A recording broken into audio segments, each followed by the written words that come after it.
बिस्मिल्लाहिर्रहमानिर्रहीम। अस्सलाम वालेकुम। आज मेरी वीडियो का टॉपिक है how to write electronic configuration for ions. Ions के ऊपर आप जानते हैं कि चार्ज होता है पॉजिटिव या नेगेटिव।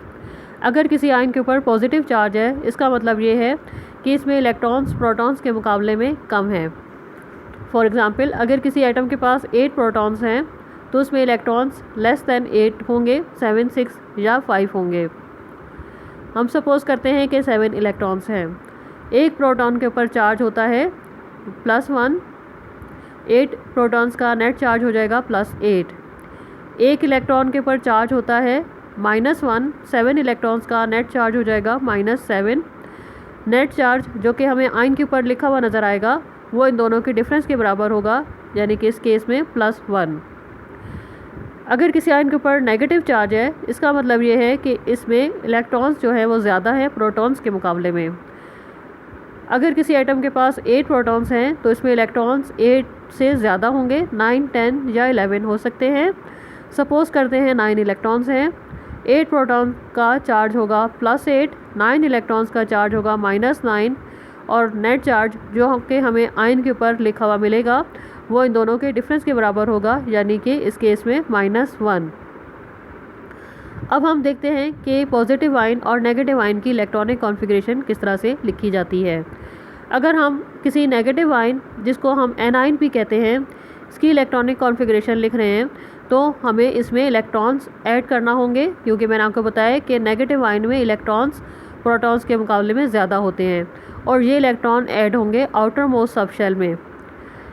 कितने इलेक्ट्रॉन ऐड होंगे ये डिपेंड करता है उस आयन के ऊपर, जो चार्ज है उसके ऊपर डिपेंड करता है। जितना उसके ऊपर चार्ज है उतने ही इलेक्ट्रॉन्स उसमें ऐड होंगे। अगर किसी आयन के ऊपर चार्ज है -1 तो उसमें 1 इलेक्ट्रॉन ऐड होगा।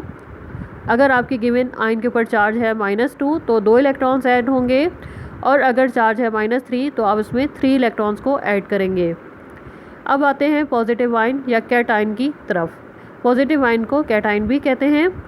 पॉजिटिव आयन में इलेक्ट्रॉन्स प्रोटॉन्स के मुकाबले में कम होते हैं, तो जब हम इसकी इलेक्ट्रॉनिक कॉन्फ़िगरेशन लिखेंगे तो हम इसमें से इलेक्ट्रॉन्स को रिमूव करेंगे from outermost subshell. कितने इलेक्ट्रॉन रिमूव करने हैं ये डिपेंड करता है उस आयन के चार्ज के ऊपर।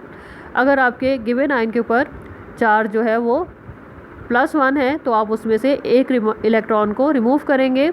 अगर चार्ज है +2 तो आप 2 इलेक्ट्रॉन्स को रिमूव करेंगे, और अगर चार्ज है +3 तो आप 3 इलेक्ट्रॉन्स को उसमें से रिमूव करेंगे। अब कुछ एग्जांपल्स करते हैं। पहले हम इलेक्ट्रॉनिक कॉन्फ़िगरेशन लिखते हैं पॉजिटिव आयन की। एग्जांपल लेते हैं Fe+2 आयन और Fe+3 आयन की, यानी कि फेरस आयन और फेरिक आयन की। पहले हम इलेक्ट्रॉनिक कॉन्फ़िगरेशन लिखेंगे आयरन एटम की। इसका एटॉमिक नंबर 26 है। इसका मतलब है कि इसके पास 26 इलेक्ट्रॉन हैं। इसकी इलेक्ट्रॉनिक कॉन्फ़िगरेशन हो जाएगी 1s2, 2s2, 2p6, 3s2, 3p6, 4s2 and 3d6। अगर न्यूट्रल एटम की इलेक्ट्रॉनिक कॉन्फ़िगरेशन लिखने में आपको कोई डाउट है या नहीं आती तो आप मेरी पिछली वीडियो देख सकते हैं।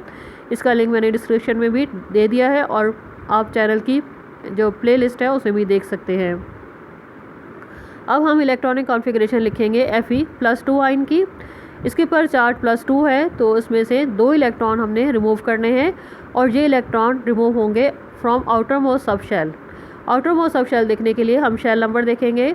हाईएस्ट शेल नंबर है 4s2। इसका मतलब है कि ये 4s जो है वो हाईएस्ट जो है वो आउटर मोस्ट सब शेल है, और इलेक्ट्रॉन इस सब शेल में से रिमूव होंगे। 2 इलेक्ट्रॉन्स को रिमूव करना है, तो यहाँ पर 2 इलेक्ट्रॉन जब रिमूव हो जाएंगे तो यहाँ पर आ जाएगा 4s0। 3p6 तक हम इलेक्ट्रॉनिक कॉन्फ़िगरेशन को ऊपर से कॉपी कर लेंगे। इसके बाद 4s2 की जगह लिखेंगे 4s0, और 3d6 को भी ऐसे ही कॉपी करेंगे। 4s0 का मतलब है कि 4s सब शेल में कोई इलेक्ट्रॉन्स नहीं है, इसको लिखने की ज़रूरत नहीं है। इसकी इलेक्ट्रॉनिक कॉन्फ़िगरेशन फिर इस तरह से लिख देंगे हम। 3p6 के बाद 3d6 लिख देंगे। अब हम इलेक्ट्रॉनिक कॉन्फ़िगरेशन लिखते हैं Fe+3 आयन की। +3 आयन के Fe+3 आयन है, इसका चार्ज +3 है, तो हमने यहाँ पर 3 इलेक्ट्रॉन्स को रिमूव करना है। आउटर मोस्ट सब शेल 4s है, इसके पास 2 इलेक्ट्रॉन्स हैं, तो थर्ड इलेक्ट्रॉन जो है वो 4s के बाद जो next outermost subshell है उसमें से रिमूव होगा। 4 के बाद जो हाईएस्ट शेल नंबर है वो है 3। 3 के पास 3 सब शेल हैं, 3s, 3p और 3d।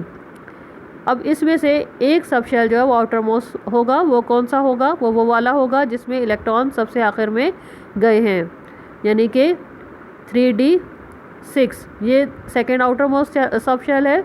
तो पहले 2 इलेक्ट्रॉन 4s में से निकलेंगे, इसके बाद तीसरा इलेक्ट्रॉन 3d में से निकलेगा। 3p6 तक इलेक्ट्रॉनिक कॉन्फ़िगरेशन को ऊपर से कॉपी करेंगे। 4s2 की जगह लिखेंगे 4s0 और 3d6 की जगह लिखेंगे 3d5। 4s0 को लिखने की ज़रूरत नहीं है, इसको रिमूव कर दें तो आपकी इलेक्ट्रॉनिक कॉन्फ़िगरेशन हो जाएगी 3p6 3d5। अब हम इलेक्ट्रॉनिक कॉन्फ़िगरेशन लिखते हैं नेगेटिव आयन की। एग्जाम्पल है क्लोराइड आयन। पहले हम इलेक्ट्रॉनिक कॉन्फ़िगरेशन लिखेंगे क्लोरीन एटम की। क्लोरीन का एटॉमिक नंबर 17 है। इसकी इलेक्ट्रॉनिक कॉन्फ़िगरेशन हो जाएगी 1s2 2s2 2p6 3s2 and 3p5। Chloride ion के ऊपर चार्ज है -1। इसका मतलब है कि यहाँ पर एक इलेक्ट्रॉन ऐड करना है और ये एक इलेक्ट्रॉन जो ऐड करना है वो हमारे पास जाएगा आउटर मोस्ट सब शेल में। हाईएस्ट जो शेल नंबर यहाँ पर दिया हुआ है वो है 3। 3 के पास 2 सब शेल हैं, s 3s और 3p। आउटर मोस्ट सब शेल वो वाला होगा जिसमें इलेक्ट्रॉन आखिर में गए हैं, यानी कि 3p। तो 3p यहाँ पर आउटर मोस्ट सब शेल है और जो इलेक्ट्रॉन इसमें ऐड होगा वो 3p में जाएगा। 3s तक जो है इलेक्ट्रॉनिक कॉन्फ़िगरेशन को ऊपर से कॉपी करेंगे और 3p जो है वो 3p5 की जगह यहाँ पर 3p6 आ जाएगा। एक इलेक्ट्रॉन इसमें हमने ऐड कर दिया है। तो ये है इलेक्ट्रॉनिक कॉन्फ़िगरेशन क्लोराइड आयन की। उम्मीद है ये वीडियो आपको समझ में आई होगी। Thank you. अल्लाह हाफिज़।